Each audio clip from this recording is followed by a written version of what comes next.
कर्म में, मोक्ष भी में। मेरे प्रिय साधक एवं साधकाओं, आप सभी का स्वागत है। आपका अपना परिवार शिवा शक्ति तंत्र रहस्य।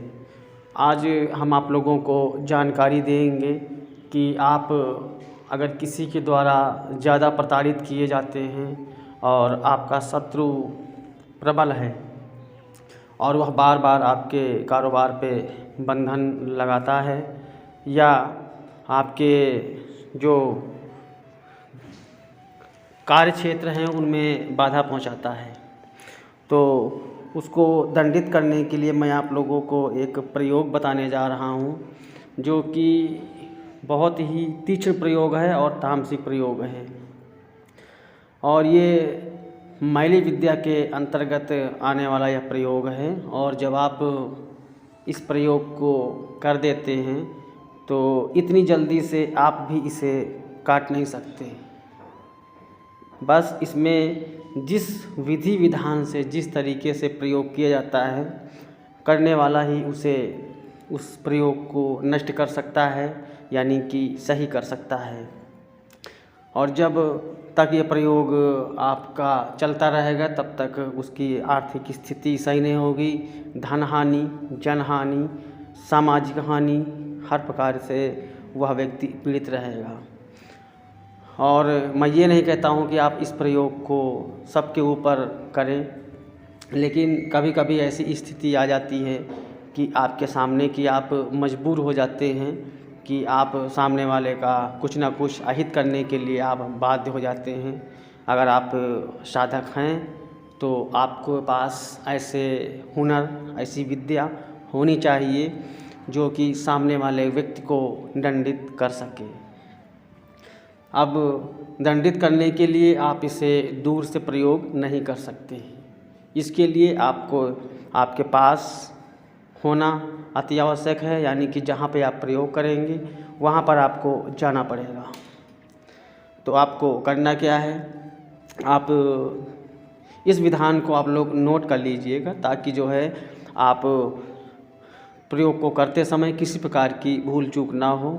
अगर भूल चूक होती है तो इसके जिम्मेदार आप स्वयं होंगे। तो आपको करना क्या है, किसी भी अमावस्या के दिन जब शनिवार पड़ता हो तब आप जाएं और शमशान भूमि में किसी भी चिता की एक जली हुई जो बची हुई जो हड्डी होती है 4 अंगुल की आप ले लें और वहीं बैठ कर के आप मदिरा का भोग दें।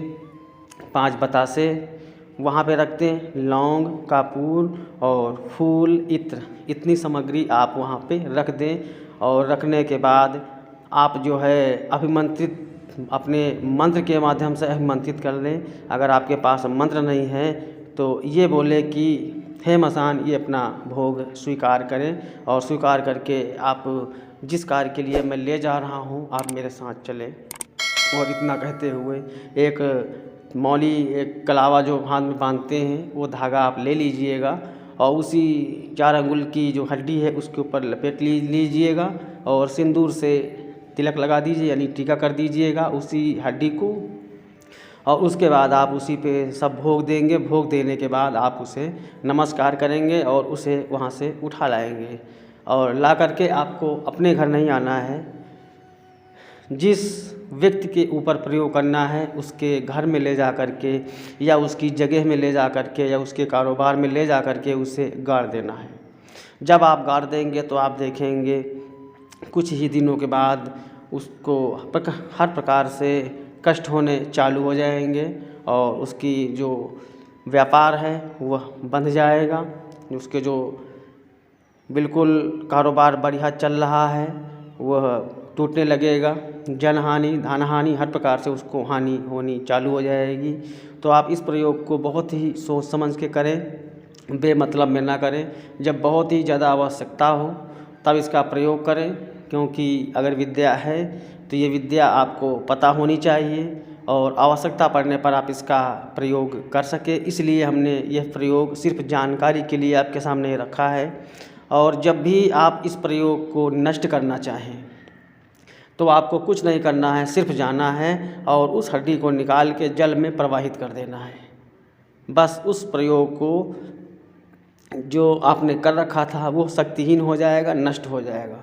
और जब तक वो हड्डी वहाँ से निकाली नहीं जाएगी तब तक आप कितने भी मंत्र पढ़ लो, कितने भी उतारे कर लो, कोई भी आराम मिलने वाला नहीं है। अगर आराम मिलेगा तो सिर्फ क्षणिक होगा, आपको थोड़ा आराम मिलेगा फिर वैसे ही हो जाएगा। इसलिए जब भी ऐसे प्रयोग होते हैं तो हर साधक, हर तांत्रिक ऐसे प्रयोगों को नष्ट नहीं कर पाता। तो जब कभी इस प्रयोग को नष्ट करना हो तो जो प्रयोग जो व्यक्ति करता है वही उसे नष्ट कर सकता है। आप जाएंगे और उस हड्डी को वहाँ से निकाल के जल में प्रवाहित कर देंगे, वह प्रयोग वहाँ से निष्क्रिय हो जाएगा और वह व्यक्ति पुनः स्वस्थ हो जाएगा। तो ये जो विधान हमने बताया है इसमें मंत्र का भी प्रयोग होता है। अगर मंत्र नहीं है तो फिर भी यह प्रयोग कार्य करता है, लेकिन दिन का विशेष ध्यान रखेंगे। शनिवार होना चाहिए, अमावस्या होनी चाहिए, इस चीज़ का विशेष ध्यान रखिएगा। और जिनके पास मंत्र हैं, कुछ अनिष्टकारी मंत्र मारण के जैसे, तो वो व्यक्ति इस मंत्र के माध्यम से भी इसमें मंत्र आप लगा सकते हैं। और मैं नेक्स्ट वीडियो में भविष्य में कभी आपको इसे मसान को उठाने की विधि और विधान और मंत्र सहित मैं आपको बताऊंगा। तो आशा करते हैं कि आप लोगों को ये जानकारी अच्छी लगी होगी। नमस्कार।